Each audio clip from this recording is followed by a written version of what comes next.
Bonjour à tous et bienvenue dans ce nouveau numéro de Politique et Économie, aujourd'hui en compagnie de Pierre Hilard. Bonjour monsieur. Bonjour. Pierre Hilard est docteur en sciences politiques, spécialiste de l'idéologie mondialiste. Et Pierre Hilard, vous publiez cet ouvrage, le dernier en date, des origines du mondialisme à la grande réinitialisation, avec en sous-titre ces termes: paganisme, écologie, réparation, covidisme, sacrifice, tout un programme dont on va parler dans un instant. Mais avant, pour anticiper les commentaires de ceux qui pourraient s'inquiéter de votre état de santé, Pierre Hilard, vous avez une petite marque à la paupière inférieure. À la pommette. Vous êtes encore bagarré, Pierre. Oui, contre nos ennemis. En fait, j'ai eu un petit problème. J'ai eu un mélanome cancéreux à la pommette, avec greffe de la peau. Et ça a été donc réparé. Je dois être opéré dans quelques temps à nouveau. Et après ça, normalement, croisons les doigts, c'est réglé. Bon, donc pas d'inquiétude particulière à avoir. Normalement, non. Bon. Alors, Pierre Hilard, rentrons à présent dans le vif du sujet. Rappelez-nous, s'il vous plaît, ce qu'est le mondialisme. À quand faut-il remonter pour comprendre ce phénomène? Le mondialisme, il a 2000 ans d'âge. C'est le rejet de l'incarnation, c'est-à-dire le refus consistant à ne pas reconnaître que le Christ est le Fils de Dieu incarné, vrai homme et vrai Dieu, cette fameuse union hypostatique. Et le mondialisme, c'est cette bataille permanente pour effacer cette marque. Dans le cas de l'Église, et là, Vatican II en est un parfait exemple, soit les États s'inspirant de la doctrine de l'Église, alors 1789 évidemment dans le cas de la France, mais aussi à l'échelle planétaire. Le mondialisme, c'est le refus de l'incarnation. Alors, le mondialisme va être un petit peu mis de côté pendant ce qu'on peut appeler la parenthèse du Moyen-Âge chrétien en France. Il revient à partir de la Renaissance. Comment est-ce qu'il va revenir sur le devant de la scène ? Alors, il revient par l'intermédiaire de personnages, un Allemand comme Reuchlin, qui était un hébraïste, mais aussi de personnes comme Pygmalion Mirandol, qui est l'auteur d'un ouvrage sorti en 1486, 900 considérations, qui va être condamné peu de temps après par l'Église, car mettant le témoignage, mettant la Kabbale au-dessus du témoignage des évangiles. Donc, en fait, une influence mondialiste qui consiste avant de détruire, à pervertir ou à flétrir le catholicisme, et peu à peu, ces éléments vont s'insinuer dans la société, dans l'Église et puis surtout dans les États. Alors après, on est dans les années 1650 et va se dérouler en gros la création du droit anglo-saxon avec l'arrivée de ce personnage, Cromwell. Qu'est-ce qui va se passer à partir de ces années 1650 ? Alors d'abord, rappelez que le droit, ce n'est qu'un outil. Déjà ça. Et que le droit n'est que le reflet d'une politique, ou en tout cas d'une pensée se référant à des principes spirituels et philosophiques. Car au milieu du XVIIe siècle, il y a le puritain Cromwell qui va raccourcir le roi d'Angleterre Charles Ier en 1649. Et ce puritain Cromwell va favoriser le basculement du Wall Street hollandais, Provinces-Unies à l'époque, vers la City de Londres avec son représentant Menasseh Ben Israël. Et là, il va avoir donc le mariage de cette finance issue donc de ce monde des Provinces-Unies avec la City de Londres. Et c'est ça qui va véritablement propulser la politique impériale maritime anglaise, cette fameuse conquête des mers, des colonies, l'élaboration d'un droit, mais l'élaboration d'un droit en fonction de référents philosophiques et spirituels propres à ce milieu de ce Wall Street hollandais, qui a donc emménagé à la City de Londres. Donc, le droit n'est que la conséquence. Donc le droit britannique commence à être créé donc à la fin du XVIIe siècle. Au début du XVIIIe siècle, on assiste à Londres à la création de la franc-maçonnerie telle qu'on la connaît aujourd'hui, à savoir spéculative. Et vous dites que cette franc-maçonnerie est un outil du mondialisme. Pourquoi ? Alors déjà, la franc-maçonnerie a été créée en 1717 par deux protestants, deux Anglais, James Anderson, et le deuxième Anglais, mais d'origine huguenote française, Jean-Théophile des Aguiliers. Et cette maçonnerie repose sur 3 points. Le naturalisme, donc une opposition foncière au catholicisme. Le nominalisme, c'est-à-dire que la vérité est évolutive. Et puis, 3e point, la primauté de l'homme. Et puis, vous allez avoir, en 1723, les constitutions d'Anderson qui, donc, un peu, j'allais dire, la Bible de la maçonnerie. Et ces éléments vont être modifiés en 1738 avec la première partie où le mot noachisme est intégré dans le rite écossais ancien et accepté. Et le noachisme... Alors le rite ancien et... accepté le rite écossais. Le rite écossais, voilà. Qu'est-ce que c'est que ça? C'est la maçonnerie anglaise, britannique. Et qui va s'étendre ensuite sur le continent. Je crois que la maçonnerie s'établit en France dans les années 1730, 35, 38, dans ces eaux-là. Et le mot noachisme est introduit dans la partie 1 des constitutions d'Anderson. Et ce noachisme, c'est en fait une manière de penser qui met la révélation sous le tapis. Voilà, c'est une manière, et c'est ça qui va marquer, c'est le principe d'imprégnation, c'est ça qui va marquer les élites françaises, enfin européennes, mais françaises en particulier, ce qui fait que la maçonnerie en France, les salons, tous ces éléments vont imprégner les esprits, la haute bourgeoisie, la haute aristocratie, d'une manière de penser.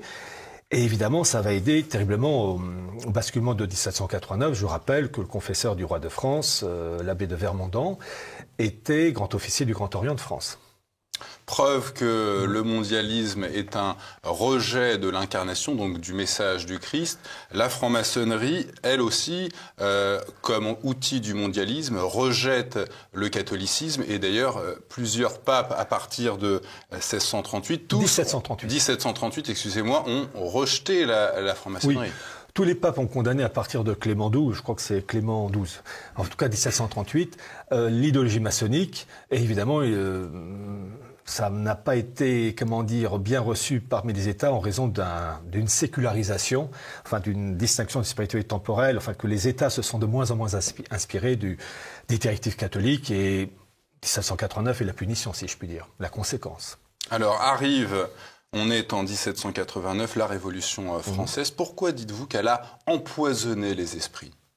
Alors, déjà, en fait, les élites étaient déjà empoisonnées. Et 1789 n'est que, l'éclosion. Mais, vous savez, il suffit de regarder la Déclaration universelle des droits de l'homme. Il y a une marque. Et cette marque, entre autres, on peut la voir avec l'expression lettre suprême. Et lettre suprême, dans l'introduction du texte de la Déclaration des droits de l'homme, et c'est le préambule. Et ce préambule part de lettre suprême qui n'est que l'ensof de la Kabbale. Donc on voit les origines. Est-ce que vous pouvez également, parce que vous en parlez dans votre ouvrage, et on avait déjà parlé à l'époque de ce personnage lors de la Révolution française, Anacharsis Clootz, dont vous avez récupéré les textes dans leur intégralité. Oui. Vous avez d'ailleurs fait une préface. Qu'est-ce que raconte cet Anacharsis Clootz? En fait, il a eu le mérite en 1792 et 1793 de synthétiser l'esprit de la Révolution en expliquant que la finalité, c'est la destruction du catholicisme, de la Sainte Trinité, de favoriser l'immigration. Il dit bien qu'il ne doit pas avoir de frontières, sauf entre la terre et le firmament. La mise en place de blocs continentaux, la mise en place, l'instauration de la métempsychose, la migration des âmes, la disparition du mot France, et le tout dans le cadre d'une gouvernance mondiale. Alors il ne dit pas gouvernance mondiale, il dit République universelle. Et en fait, on a tout le programme. Et j'ai donc préfacé aux éditions Omnia Veritas cet ouvrage, des deux ouvrages donc de Clootz, qui sont en fait le résumé, l'explication de ce qu'est la Révolution française et l'esprit de la Révolution française. Et l'immigration vient de là. Par exemple, je rappelle que en 1791, vous avez eu la naturalisation des Juifs grâce à la Révolution française, et ça permet ensuite d'ouvrir la porte à d'autres types de naturalisation, puisqu'à partir du moment où on accordait cette naturalisation à cette population, on ne pouvait pas l'interdire ensuite à d'autres communautés. Ce qui faisait dire à un député qui s'appelait Adrien Duport qu'après la naturalisation des Juifs, les Turcs, les musulmans et autres sectes religieuses pourront jouir des mêmes droits politiques. Et en 2022, effectivement, on a compris ce qu'il voulait dire. Que représente dans l'esprit mondialiste la mise à mort du roi Louis XVI le 21 janvier 1993 ? C'est un rite sacrificiel. C'est un rite sacrificiel, surtout que l'échafaud, en fait, c'est un autel. C'est un autel. Alors, je rappelle que décapiter Louis XVI, enfin un roi de France, lui au nom du Christ, c'est un acte gravissime. Et lorsque Louis XVI a été décapité, il y a eu un homme qui a plongé un mouchoir dans le sang du roi qui a aspergé la foule. Cet homme-là, c'était un Brestois. Il s'appelait, je crois, Thomas-Marie Raby. Et il a été d'ailleurs décapité en 1794, donc peu de temps après. Ils y passaient tous à l'époque. Oui, mais il y en a certains qui sont passés en priorité. Il fallait qu'ils disparaissent assez vite quand même. Parce que voyez-vous, ce qu'a fait ce Raby, c'est révélateur, c'est ce que faisait Moïse dans l'Ancien Testament, enfin dans la Bible hébraïque, lorsqu'il aspergeait, suite à des sacrifices d'animaux, les Hébreux. Acte tout à fait honorable dans le cadre du mosaïsme. Et là, avec ce personnage, avec la mort de Louis XVI, c'est un contre-baptême, avec toutes les conséquences négatives, un baptême satanique. Il faut comprendre ça, c'est un contre-baptême et on vit sous les effets négatifs de ce contre-baptême. Alors, après la Révolution française et la mort du roi, on est au XIXe siècle, vont alors arriver de solides dynasties financières. Comment elles s'imposent ? Elles s'imposent parce que 1789 a ouvert la porte. Elle s'impose parce qu'il y a une maçonnerie joue un grand rôle. Alors on cite toujours les Rothschild, mais je rappelle qu'effectivement, le fondateur Mayer Amschel a eu 5 fils et il a eu entre autres un qui s'est établi fin XVIIIe siècle à Londres et il va jouer un rôle capital puisque c'est lui qui va littéralement soutenir financièrement l'armée anglaise dans son combat contre Napoléon Ier et la victoire des Anglais, Wellington puis du Prussien Blücher. C'est dû en particulier au rôle du fils aîné de Mayer Amschel, je crois qu'il s'appelait Nathan, enfin peu importe son nom. Et c'est tellement vrai que dans mon livre, par exemple, Archives du mondialisme, j'ai mis dans une annexe un document de l'agence Reuters de 2018 qui évoque le rôle des Rothschild dans une action financière. Et cette agence Reuters précise tout à la fin que les Rothschild ont financé la campagne militaire des Anglais contre Napoléon et même arrosé les autres pays, la Prusse, etc., dans leur guerre contre Napoléon Ier. Donc vraiment, les Rothschild ont joué un grand rôle. Est-ce qu'on peut, à partir de ce que vous dites, Pierre Hillard, considérer que Napoléon, au fond, était un ennemi des mondialistes? En fait, vous avez eu 2 branches. Et pourquoi le monde Rothschild a misé sur l'Angleterre? Parce que l'Angleterre avait déjà des colonies, avait déjà une petite sœur, si je puis dire, les États-Unis, et que donc il y avait un atout financier via ces conquêtes coloniales qui donnaient des avantages que la France n'avait pas. Alors, vous expliquez dans cet ouvrage, Pierre Hillard, des origines du mondialisme à la grande réinitialisation, qu'il y a aujourd'hui et depuis le XIXe siècle, grosso modo, 2 branches du mondialisme qui s'affrontent. Quelles sont leurs différences idéologiques à chacune et leurs serviteurs? Ah oui, il y a 2 branches. Il y a le mondialisme, j'allais dire à l'état pur, qui consiste à tout détruire, à tout dissoudre. Et puis vous avez la branche que j'appelle le national-mondialisme. Et le premier chef d'État à l'avoir montré, c'est un président des États-Unis, Andrew Jackson, qui était président de 1829 à 1837, qui était protestant et franc-maçon. J'ai mis les références. Et en fait, lui, il défendait les intérêts des États-Unis. En fait, cette branche nationale mondialiste est acquise à la gouvernance mondiale, mais souhaite que les intérêts, en l'occurrence américains, dans le cadre d'Andrew Jackson, soient respectés, non pas dissous. Et Trump est l'héritier de cette branche. D'ailleurs, c'est pas pour rien qu'il avait le portrait d'Andrew Jackson dans son bureau à la Maison-Blanche. Donc il y a une branche. Andrew Jackson qui a fini par être assassiné. Non. Il y a eu deux tentatives, mais il a réchappé, oui. Il a réussi à s'en échapper. Enfin, ce qui est intéressant, c'est sur sa tombe, j'ai tué la banque. I killed the bank. J'ai tué la banque. Parce qu'à l'époque, déjà, il y avait eu une tentative de création de Fed, de banque centrale américaine, mais qui n'a eu lieu. City de Londres. Voilà, mais qui n'a eu lieu finalement qu'en 1913, bien après. Voilà, c'est en fait. Andrew Jackson s'opposait à cette mainmise de la City de Londres sur les intérêts financiers américains. En fait, c'est une guerre interne au monde maçonnique anglo-saxon.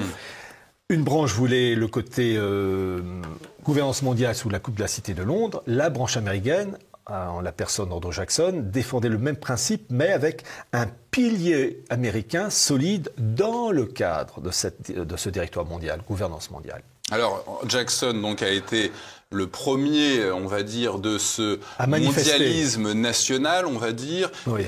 Quels ont été les autres serviteurs de cette cause jusqu'à maintenant? Vous évoquez par exemple Milner, Koudenov-Kalergi. Ah oui. Alors, d'un point de vue financier, il y a un personnage qu'il faut citer avant Koudenov ou Milner, c'est Hjalmar Schacht, qui a été le banquier d'Hitler, enfin plus exactement le patron de la Reichsbank de 1933 à 1939, et surtout le ministre de l'économie d'Hitler de 1933 à 1937 à peu près. Et je le cite pourquoi. Avant que ça dérape. Oui, mais oui, on croit que ça commençait déjà bien. Ça a dérapé dès le début. Mais disons que pourquoi je cite Schacht, parce qu'il y a un document que j'ai trouvé, la BRI. La Banque des règlements internationaux, qui a été créée au début des années 30. Qui est la banque centrale des banques centrales. Voilà, et chapeau de la Fed, la Banque d'Angleterre, en tout 63 banques, dont la banque russe et la banque chinoise. D'ailleurs, j'ai mis une annexe qui présente les 63 banques qui sont sous la coupe de la BRI, elle-même sous la coupe de la City de Londres. Et Schacht a joué un très grand rôle dans la création de la BRI. Lui qui allait devenir ensuite le ministre d'Hitler. Et en 2017, la BRI a publié un rapport et qui montre les pères fondateurs et en particulier celui qui a joué un rôle, Schacht. Et pour ceux qui verront le document, Schacht c'est le troisième personnage en partant du haut avec des lunettes et des cheveux grisonnants. Et donc c'est intéressant de voir les collusions entre le nazisme et la BRI via Schacht. Et il y a un universitaire anglais, naturalisé américain, qui a joué un grand rôle pour expliquer ça. C'est Anthony Sutton. J'invite à lire, il est aux éditions Culture et Racisme. Ce Hjalmar Schacht est un serviteur de ce mondialisme national. À l'opposé, qui sont les serviteurs de ce mondialisme pur, un peu à la sauce Soros, tel qu'on le retrouve aujourd'hui? Alors, Schacht, national mondialiste, non. Pour parler vulgairement, il bouffait un peu à tous les râteliers. C'est un homme qui a une grande intelligence. Bon. Mais en fait, surtout, ce qu'on peut constater, c'est que c'est surtout le mondialisme à l'état pur qui a émergé. Celui qui a essayé de s'en sortir, enfin, il y en a deux, Hitler et Staline. Ce sont les deux qui ont tenté de se dégager. D'ailleurs, si Hitler a pu arriver au pouvoir en 1933, c'est que la City de Londres espérait le balancer contre Staline. Et Staline le savait. Vous savez, les fameuses purges staliniennes de 1937-1938, bon, d'accord, il y a eu des innocents à dégager, mais en fait, il y avait certains qui étaient vraiment des affidés de la City de Londres. Et donc, il fallait qu'ils dégagent. Et Staline le savait très bien. Vous savez, Staline, il a beaucoup de défauts, évidemment, mais il était conscient de cette bagarre. Parce que normalement, c'est pas Staline qui aurait dû avoir le pouvoir, mais Trotsky. Trotsky qui, lui, était pour cette révolution planétaire et sanglante, et une bagarre à mort, et c'est Staline qui a gagné aux dépens de la City de Londres, qui avait envoyé son poulain Trotsky. C'est ce que j'explique dans le livre. Alors, vous expliquez par ailleurs, Pierre Hilard, que les mondialistes qui se trouvent souvent dans les élites des nations sont dans une idée de manipuler les populations. Pourquoi vous dites que la division au sein de cette idéologie mondialiste est une chance pour les peuples? Alors, je connaissez mon expression, l'enfer est divisé contre lui-même, parce qu'il y a au sein de ces milieux des factions rivales, factions financières, factions entre ceux qui sont pour un mondialisme à l'état pur, d'autres de la branche nationale mondialiste et Trump. Et d'ailleurs, Trump n'a pas fait de guerre quand il était au pouvoir. Et puis aussi, vous avez un idéal messianique dans cette histoire, avec des nuances et des intermédiaires. Par exemple, la branche qui est autour de Poutine, avec les Lubavitch, là je reprends l'expression de l'universitaire Gershom Scholem, il parle de la neutralisation du messianisme, je cite son expression. C'est-à-dire le messianisme, oui, mais pas tout de suite. Alors que la branche, en revanche, occidentale, avec l'Ukraine et puis le monde, Union européenne et les États-Unis, c'est un messianisme tout de suite brutal. Alors, vous expliquez, ce sera ma dernière question pour cette première partie, parce qu'on va continuer, on va évoquer le Covid et la guerre en Ukraine qui sévit à l'Est. Pierre Hilard, vous expliquez que l'idée du mondialisme, au fond, n'est qu'un mysticisme rejetant l'incarnation et son prolongement, l'Église. Pourquoi dites-vous que le Concile Vatican II, qui a eu lieu dans les années 1960, a été déterminant en la matière ? Vatican II, c'est 1789 dans l'Église. L'expression n'est pas de moi.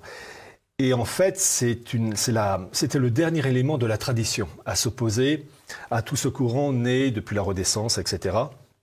Et là, ils ont réussi finalement, les ennemis de la tradition, j'allais dire, à occuper la place. Je précise, ça sera temporaire. L'Église est éclipsée. Et dans ce livre, j'ai publié des documents inédits où c'est là vraiment la réussite de Mamon avec le Conseil inclusif pour un capitalisme inclusif avec le Vatican, où vous avez François Bergoglio, entouré de Lynn Forrester Rothschild, avec McCartney, qui lui-même est un des membres dirigeants de Davos. Et j'ai publié sur 10 pages tous les soutiens financiers derrière ce conseil pour un capitalisme inclusif, derrière François. C'est en fait la victoire de Mamon à l'état pur. Et le conseil qui dirige tout ça, vous avez donc McCartney, vous avez l'entreprise Lauder et bien d'autres, s'appelle les gardiens, comme les gardiens de prison. Donc on comprend que la France, avec 1789, a donc été frappée par une révolution anti-catholique. Dans les années 1960, avec le Concile Vatican II, c'est l'Église catholique qui a été dévoyée via ce Concile Vatican II. Pourquoi, au fond, la France est la première cible de cette idéologie mondialiste et de ses serviteurs? Parce que la France, avec le baptême de Clovis, a eu un privilège, via son évêque, l'évêque Saint-Rémy, d'une passation de pouvoir entre la royauté davidique, et donc la royauté a commencé avec Clovis, via l'incarnation. Ne pas tomber dans cette faute qui consiste à dire que la royauté française... Vous dites que la royauté française est une descendante de des rois de Judée et d'Israël. Ah, de Judée, pas d'Israël, parce que l'Europe d'Israël, lui, ce sont les hérétiques. Enfin, mais on va dire que Clovis étant spirituellement un descendant des rois juifs. De l'Ancien Testament. Il faut être très prudent parce que malheureusement, les mots peuvent être tendancieux. La royauté française reprend l'idéal de la royauté davidique via l'incarnation. Et c'est l'élément clé. L'élément clé. C'est-à-dire que la royauté française, c'est le roi de France, lieutenant du Christ. Et c'est si vrai. Et j'en parle dans ce livre. Vous avez la façade de Notre-Dame. À mi-hauteur, vous avez 28 statues royales. Tout le monde pense que ce sont des rois de France, carolingien, mérovingien. C'est faux. Vous avez en fait 15 statues royales qui sont les rois davidiques à partir de David, Salomon, etc. Et 13 autres qui sont les notables ou hauts fonctionnaires au service de ces rois. Et donc ça a été mis en place la première moitié du XIIIe siècle, à l'époque, donc Saint-Louis, Blanche de Castille, donc l'époque la plus catholique. Mais bien comprendre que la chose a été faite parce qu'il y a eu l'incarnation qui parachève le mosaïsme. On va, comme promis, faire une petite pause et revenir dans un instant pour évoquer le Covid, entre autres, et ce qui se passe à l'Est, comme je l'ai dit tout à l'heure. À tout de suite.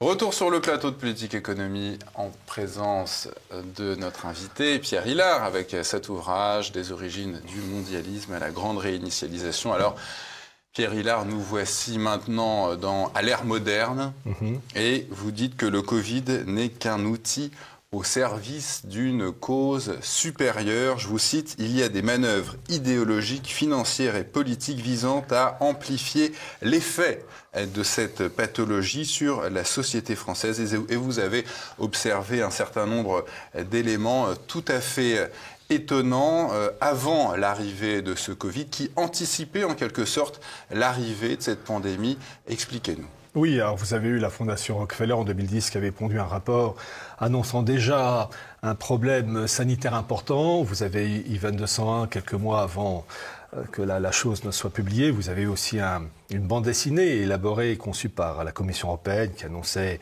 une pandémie, etc. Enfin bref. Qui s'appelait Infected. Oui, Infected, effectivement. Et j'en parle d'ailleurs dans mon livre Chronique du mondialisme 2010-2020, donc pour ceux qui voudraient le voir. Et puis vous avez eu le personnage salvateur qui est arrivé, qui s'appelle donc Albert Bourla, et qui est donc le patron de Pfizer et qui a apporté la solution pour essayer quand même de parer à ce danger gravissime. Et il faut en parler un peu d'Albert Bourla.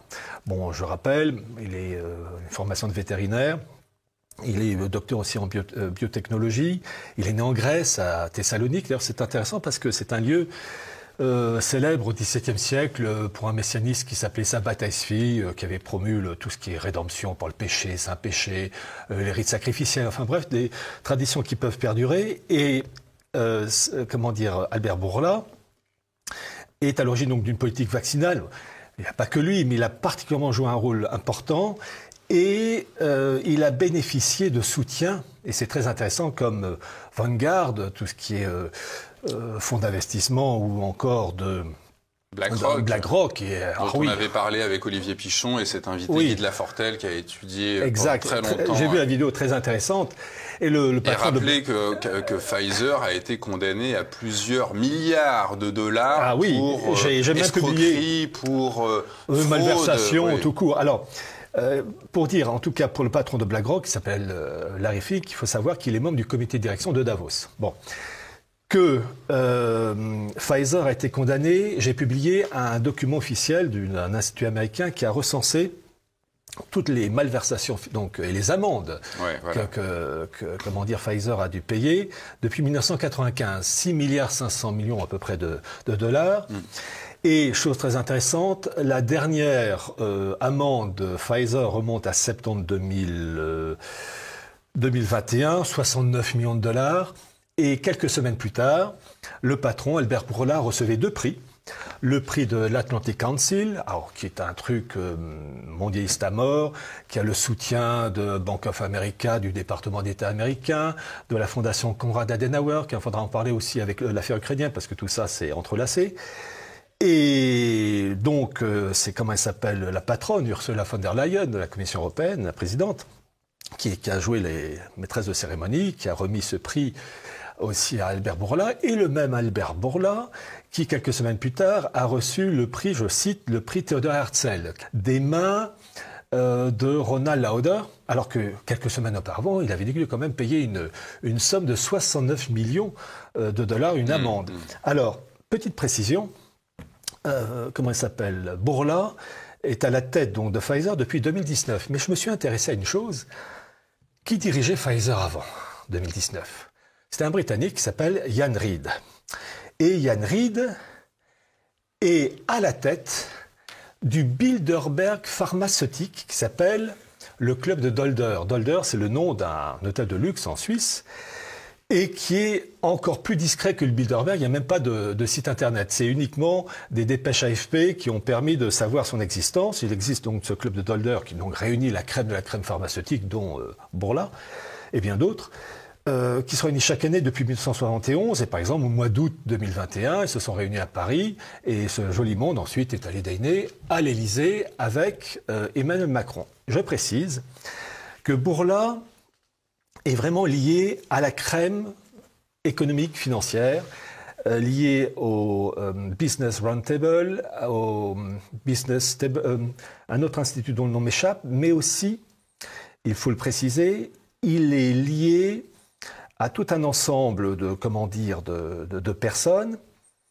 et il a joué un très grand rôle en particulier pour favoriser le développement de toute une politique en lien avec Israël qu'il considérait comme le laboratoire du monde pour la politique vaccinale. Et Israël a joué un très grand rôle pour la politique de Pfizer. Et on peut peut-être rappeler que cette politique vaccinale, la phase 3 en tout cas pour Pfizer, les tests ne sont pas terminés. Je rappelle que Pfizer, je crois que c'est avril ou mai 2023 que les tests sont terminés. Donc la phase 3, on ne connaît pas les suites. Donc on peut légitimement se poser des questions sur l'innocuité de ces vaccins ARN. Alors, autre élément un petit peu troublant que vous relevez dans votre ouvrage, Pierre Hillard, qui anticiperait l'arrivée d'une pandémie, c'est dans l'ouvrage de Monsieur Attali de 98 qui s'appelle Le dictionnaire du 21e siècle, et à l'entrée épidémie, on peut lire ceci: on prendra des mesures planétaires de cantonnement qui remettront en cause la démocratie. C'est à peu près ce qu'on est en train de voir, en tout cas avec un recul un recul certain des libertés publiques. Il a été également ces derniers temps question, Pierre Hillard, de cette expression Big Pharma. Oui. De quoi ça relève? Le problème, quand on utilise cette expression, ça évite de citer le nom du véritable institut planétaire qui gère ce monde opaque. Et Big Pharma, en fait, c'est le nom d'un institut. Alors, le sigle en anglais, c'est IFPMA pour Fédération internationale des fabricants et associations pharmaceutiques. Son patron est un Suisse qui s'appelle Jean-Christophe Tellier, mais son vice-président, c'est Albert Bourla. Donc, on voit toute la machine et ce milieu qui joue un rôle capital, alors, en liaison évidemment avec la Commission européenne, ça va de soi. Ursula von der Leyen joue un grand rôle d'ailleurs. Donc, comme je le disais, c'est elle qui a remis le prix dans le cadre de l'Atlantic Council à Albert Bourla. Et finalement, on se rend compte d'un véritable maillage, parce qu'il faut bien comprendre que cette politique vaccinale, elle a permis le lancement du tout numérique, de l'identité numérique. Et en particulier, vous avez ce qu'on appelle Thales, qui est donc l'aérospatiale défense. Une entreprise française. Voilà, qui d'ailleurs fait partie des sponsors pour l'Atlantic Council. Bon, je dis ça comme ça. Et Thales, donc, c'est officiel, hein, il n'y a qu'à lire. Bon, et donc Thales est associé à Atos. Atos, c'est tout ce qui est traitement digital. Et Atos, jusqu'en 2019, était dirigé par... Monsieur Breton. Oui, voilà, Monsieur Breton, qui est l'actuel commissaire pour le marché intérieur. À l'économie, ancien ministre de Jacques Chirac. Voilà, il a mangé à beaucoup de choses. Et Thales et Atos se sont associés pour donner naissance à ATA, qui traite dans tout ce qui est traitement de données, intelligence artificielle, pour favoriser le tout numérique.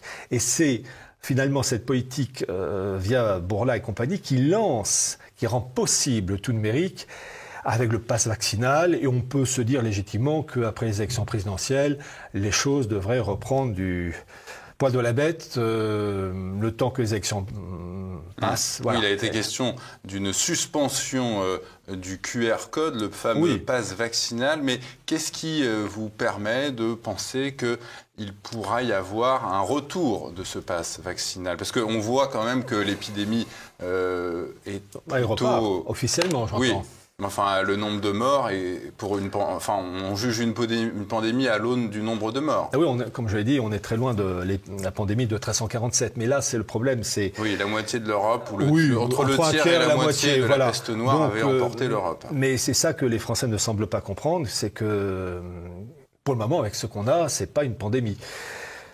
Mais en fait, agiter le peuple avant de s'en servir, comme disait Talleyrand, donc tout est bon pour essayer d'imposer une politique. En fait, une politique qui est celle de Utopia de Thomas More.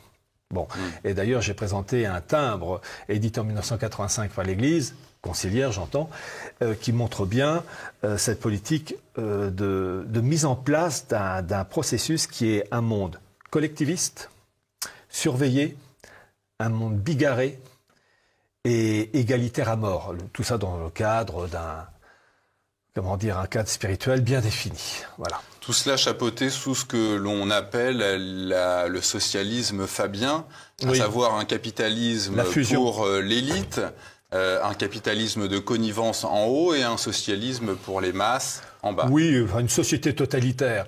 Mais vous avez des bagarres internes. Et lorsqu'on parle de Davos, il faut toujours évoquer ces bagarres internes, entre autres dans le cas de Poutine et du monde chinois. Alors tout ça, ça se bagarre. On va y venir, Pierre Hilard, mais avant, je voudrais que l'on évoque donc la suite de ce Covid que vous dites au service d'une cause supérieure. Cette cause supérieure, dites-vous, c'est la fameuse grande réinitialisation dont nous parle Christine Lagarde, dont nous parle Klaus Schwab, le président du Forum économique mondial, Davos. Redites-nous un petit peu ce que vous entendez par Great Reset, grande réinitialisation. Eh bien, la version kabbalistique, c'est Tikkun Olam. On va dire les choses directement. Et cette chose est si, sûre que j'ai présenté, entre autres, dans ce livre, la couverture de Time de 2020, qui représente la Terre réparée avec un échafaudage, Great Reset comme titre, avec à côté Klaus Schwab. Et cette politique, en fait, c'est pour favoriser un basculement complet. Et ce basculement complet, il passe par la destruction complète du monde issu des 2000 ans de christianisme. Et c'est si vrai que vous avez le patron de Davos, donc Klaus Schwab, qui a travaillé étroitement avec un personnage éminemment important, un Canadien qui est mort, qui s'appelait Maurice Strong. Et il y a une étude très intéressante faite par un consultant en intelligence économique qui s'appelle Thibaut Kierlerza, qui a très bien expliqué ça. Ce Maurice Strong a joué pendant des années avec une multitude de relais d'instituts et de collaborateurs, une politique promouvant le collectivisme, l'écologie dans l'esprit de Gaïa, etc., d'Esmer. L'agenda 2030. Le GIEC, Rio de 1992. Enfin, bref, il a un CV extraordinaire. Et tous ces travaux, pour favoriser finalement le monde utopien de Thomas More, pour faire court, ces travaux ont été réunis dans un document appelé la Charte de la Terre. Et ce document a été mis tel un joyau sans prix dans un meuble. Mais ce meuble, c'est pas un meuble Ikea. C'est un meuble qui, en fait, et j'ai mis ça en annexe dans mon livre, en couleur, c'est en fait la réplique de l'Arche d'Alliance du roi David. Recommencer là où le monde a commencé, comme le dit la chanson de Michel Berger, dans le paradis blanc. C'est on remonte, on remet les compteurs à zéro, c'est-à-dire on efface le monde issu du christianisme pour reconstruire un monde sur un autre modèle. Et ce meuble, qui ressemble comme deux gouttes d'eau à l'Arche d'Alliance du roi David, contient en lui ce document qui est vraiment le texte comparable, je cite Maurice Strong, aux 10 commandements ou bien à la Déclaration universelle des droits de l'homme. Et lorsqu'il est mort, je crois, en 2015, je rappelle que Maurice Strong était un des membres dirigeants de Davos. Lorsqu'il est mort en 2015, Klaus Schwab lui a rendu hommage en disant que c'était, je le cite, son mentor. Pour vous dire que le bonhomme pesait très lourd. Alors vous évoquiez un petit peu l'objectif final de cette grande réinitialisation, sorte de dictature mondiale. Mais avant d'y arriver, quelles sont les prochaines étapes? On voit, et j'aimerais peut-être qu'on aborde le sujet maintenant, à l'Est, un conflit entre la Russie et l'Ukraine, avec en arrière-plan l'OTAN derrière l'Ukraine. Oui, alors rappelez-vous, j'ai eu l'occasion lors d'une émission sur ce plateau de parler de la revue The Economist de 2019, où vous aviez l'homme de Vitruve, etc. Et en particulier le profil de Poutine, tout juste à côté des 4 cavaliers de l'Apocalypse, 2019. C'est qui ces 4 cavaliers de l'Apocalypse? C'est ça qui représente. C'est ça qui annonce la guerre généralisée, Gog et Magog, etc. Et en fait, ce qu'il se passe pour l'Ukraine, et c'est le début du processus, il faut l'expliquer parce que c'est la finalisation. Alors, on va procéder dans l'ordre très rapidement. Il faut voir d'abord l'aspect géopolitique. Vous avez eu le géopolitologue britannique Mackinder qui, en 1904, avait présenté un modèle d'opposition entre les puissances maritimes et puissances terrestres. Et il y avait ce qu'on appelle la zone pivot, le Heartland, qui est le monde russe, eurasien. Et l'objectif pour les puissances maritimes, c'est que le monde, soit allemand, soit russe, n'arrive pas à unifier l'Europe et le monde eurasien. Et vous avez eu aussi un autre géopolitologue qui s'appelle Spijkman, qui avait parlé du Rimland, ce sont les terres du bord, qui est la politique de l'endiguement, empêcher que ces puissances allemandes autrefois, soviétiques après et russes aujourd'hui, aient un accès aux mers chaudes. Donc vraiment contenir tout ça. Ça, c'est l'aspect géopolitique. Maintenant, l'aspect historique. L'affaire ukrainienne, actuellement en 2022, elle a au moins plus d'un siècle. Déjà 1853. L'intervention anglaise en Crimée, avec les Français qui ont été malheureusement les idiots utiles, avec Napoléon III, lui qui est responsable de pas mal de bêtises, où les Anglais ont empêché les Russes d'aller jusqu'à Constantinople. Mais en fait, le XXe siècle, c'est quoi ? 1918, mars 1918, c'est le traité de Brest-Litovsk, où l'Ukraine est une colonie économique de l'Allemagne. Défaite allemande, l'Ukraine reste soviétique, enfin devient soviétique. Et vous avez eu en mars 1939 une revue très importante, la revue Look, qui a présenté, alors vous verrez pour ceux qui verront le document en haut à droite, l'annonce de l'Ukraine comme cause de guerre. Et dans cette revue, mars 1939, quelques mois avant la Seconde Guerre mondiale, vous avez la présentation de la carte où il est précisé que la prochaine guerre éclatera en Ukraine. Et vous avez Hitler, et vous avez en arrière-front côté russe donc Staline, et l'Ukraine est la terre de convoitise. Et effectivement, durant la Seconde Guerre mondiale, vous allez avoir le fameux Generalplan Ost de 1941-42, où l'Allemagne nazie tente de mettre en place une Ukraine sous sa férule économique démographique. Défaite allemande en 1945, tout est gelé. 1990, vous avez The Economist, qui a, donc je rappelle, The Economist, c'est la revue des Rothschild, puis la famille Agnelli, italienne, une famille très puissante. 1990, The Economist a publié une carte de la gouvernance mondiale avec des blocs, avec Eurasia, avec l'Union européenne accolée au bloc nord-américain, avec un Mayflower qui est à genoux, le monde Eurasia avec le monde orthodoxe, confucianien, pour la Chine, Islamistan pour le monde musulman, puis vous avez Hinduland pour l'Inde.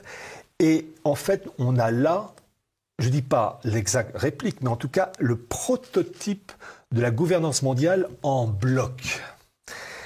Et véritablement, d'ailleurs il est même précisé en bas de la carte, cette carte est à peine sérieuse. Ça c'est le côté vicelard des anglo-saxons, qui aiment bien balancer un truc tellement dingue que personne n'y croit, mais en fait on a un prototype. D'ailleurs c'est intéressant quand on regarde la carte, la Roumanie, la Bulgarie, la Grèce, qui sont parties intégrantes de l'Union européenne, appartiennent à Eurasia.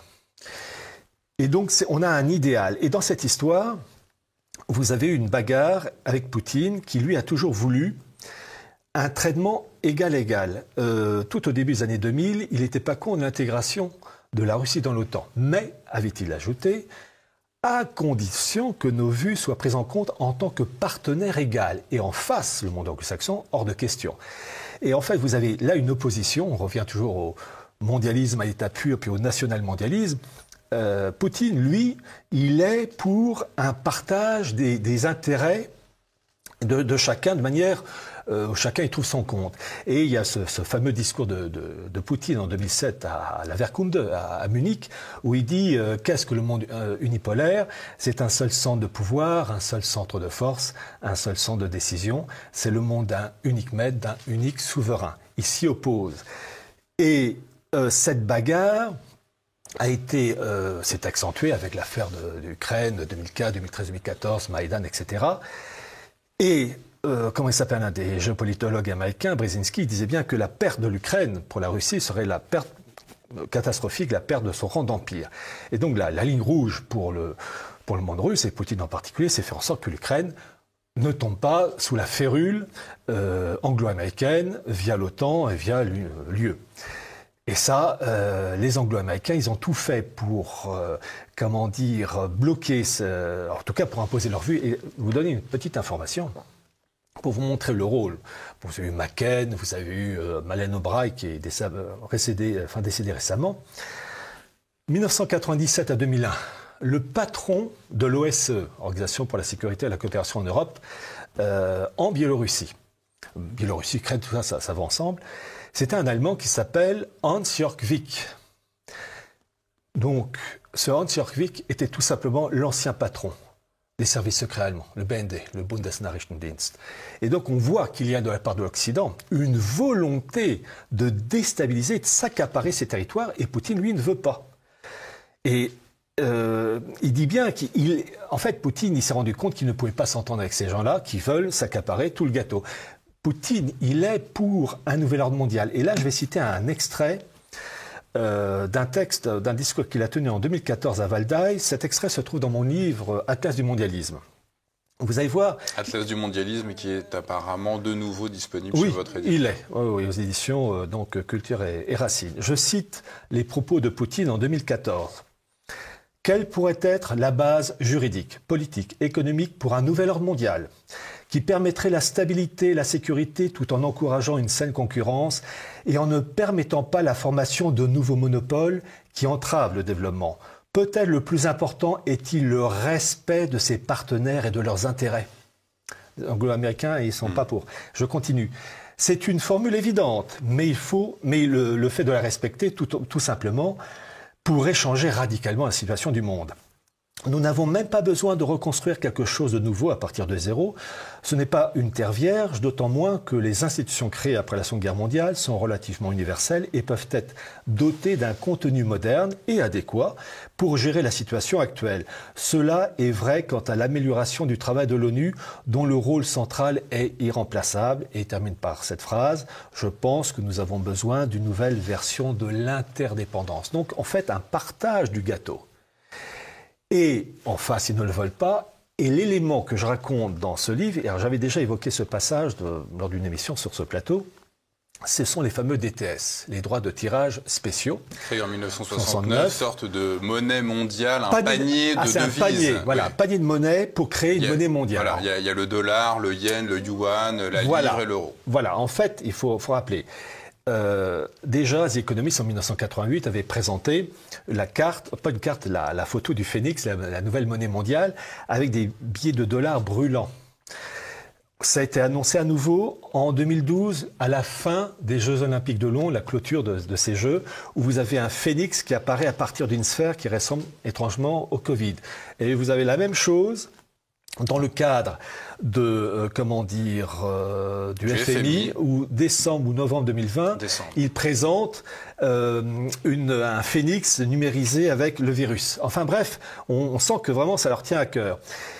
Et cette monnaie, enfin ces 5 monnaies ont une pondération, je donne les chiffres arrondis, dollar 41%, euro 31%, le yen 8%, le livre sterling 8% et le yuan 11%. Il va de soi que la nouvelle pondération devait être revue à la hausse ou à la baisse pour le 30 septembre 2021. Il va de soi que le yuan voudrait monter en importance dans ce panier au détriment de l'euro et du dollar. Eh bien, les bagarres sont tellement importantes que cette pondération qui aurait dû se faire, enfin, cette révision fin septembre 2021, ça a été repoussée au 31 juillet 2022. Et l'affaire ukrainienne n'est que la manifestation visible de ce qui se passe en coulisses, de cette bagarre à mort, de ces mondialistes qui ne s'entendent pas dans la répartition. Alors, il faut savoir que... Et peut-être pour illustrer, parce que j'ai trouvé la citation dans votre ouvrage de Mark Carney, qui est l'ancien président de la Banque centrale d'Angleterre, qui dit « La transition vers une nouvelle monnaie de réserve mondiale risque de ne pas se dérouler sans heurts. » Oui, en fait, Mark Carney, c'est un membre du Bilderberg. Il fait partie du comité directeur autour de Bergoglio, les gardiens. Alors, un petit rappel, alors, il est un des dirigeants de Davos aussi. Cette petite incise au sujet de Davos. La grande force de Davos, de Klaus Schwab, du Forum de Davos, c'est d'avoir su recruter un personnel politique. Et dans ce livre, j'ai publié en 1992, il y a 30 ans de ça, où le Forum de Davos avait recruté des gens appelés à occuper des postes élevés. L'espagnol Aznar, qui allait devenir Premier ministre espagnol, Barroso, président de la Commission européenne plus tard, Angela Merkel, en 1992, Angela est inconnue. Sarkozy, Anne Lauvergeon, vous avez aussi Martine Aubry. Donc ces gens-là, c'est extraordinaire. Forum de Davos avait déjà repéré en 1992, il y a 30 ans, des personnes qui allaient ensuite occuper des postes élevés. Après, ça s'est appelé les Young Global Leaders. Alors, je rappelle que Gabriel Attal en fait partie. Vous avez aussi l'actuel ministre des Affaires étrangères du gouvernement allemand, Scholz, Annela Baerbock, qui est la promo 2019-2020. Donc, Davos joue un très grand rôle. Mais en face, le monde de Poutine et la Chine, ils bloquent. Ils ne s'entendent pas dans la répartition des tâches, parce qu'il y a un élément qu'il faut rajouter, en plus de ces intérêts politiques financiers, c'est que, certes, autour de Poutine, vous avez des oligarques russes qui s'appellent Rothenberg, Vekselberg, Friedman, Kahn, qui tiennent l'économie russe, banque, pétrole, gaz. Mais il y a un aspect religieux aussi, dans ce sens que le monde de Poutine, c'est le monde tradit, anti-LGBT, qui s'oppose au monde libéral, Zelensky, lié à Soros et compagnie, et qu'il y a un idéal messianique différent. À cela s'ajoute un autre point, c'est que la partie orientale de l'Ukraine est considérée par certaines organisations comme une seconde Judée, en raison de la conversion progressive des Khazars au judaïsme à partir du 8e siècle. Et donc vous avez des bagarres internes à la fois d'ordre politique, financière et énergétique.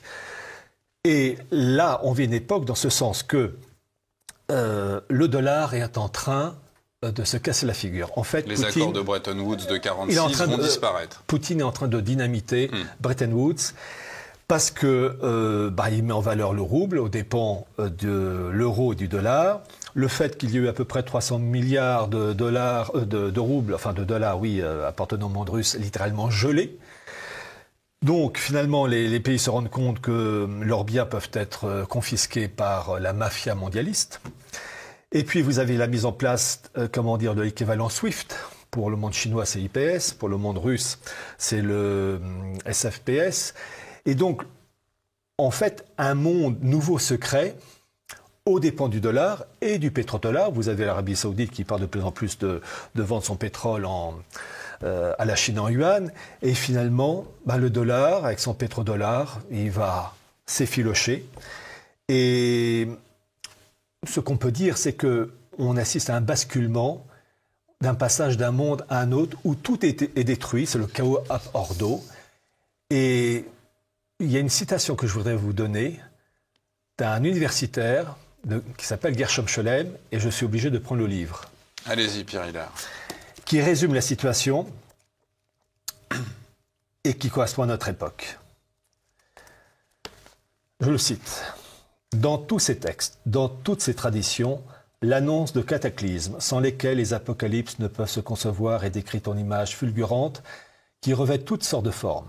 Guerre mondiale, révolution, épidémie, famine, catastrophe économique, mais aussi apostasie, profanation du nom de Dieu, oubli de la Torah et rejet de tout ordre moral allant jusqu'au renversement des lois de la nature.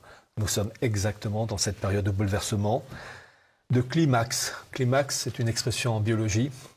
Lorsque vous passez du cocon au papillon, vous avez, la chenille au papillon, vous avez le cocon, et à l'intérieur du cocon, vous avez ce qu'on appelle le climax, qui est un apparent désordre cellulaire qui permet de passer d'un monde ancien à un monde nouveau. Nous sommes dans cette période du climax. En termes maçonniques, c'est le Ordo ab Chaos. Donc, je peux dire une chose, c'est que on va vers des temps où ça va bouger, et il faudra être courageux. Voilà. Et peut-être, Pierre Hillard, pour terminer et pour souligner l'importance de cette superposition du monde spirituel sur notre monde temporel, les déclarations, citons-les, d'Emmanuel Macron, l'une en 2016 sur l'existence d'une transcendance, dit-il, quelque chose qui vous dépasse, qui vous a précédé et qui restera. L'autre, pendant le premier confinement, Emmanuel Macron répondant à ce moment-là à l'Élysée, à un journaliste du Financial Times et disant « La bête de l'événement est là » et elle arrive, la bête de l'événement, la bête en tout cas en référence peut-être, je ne sais pas, je ne suis pas dans sa tête, à la bête de l'Apocalypse de Saint Jean.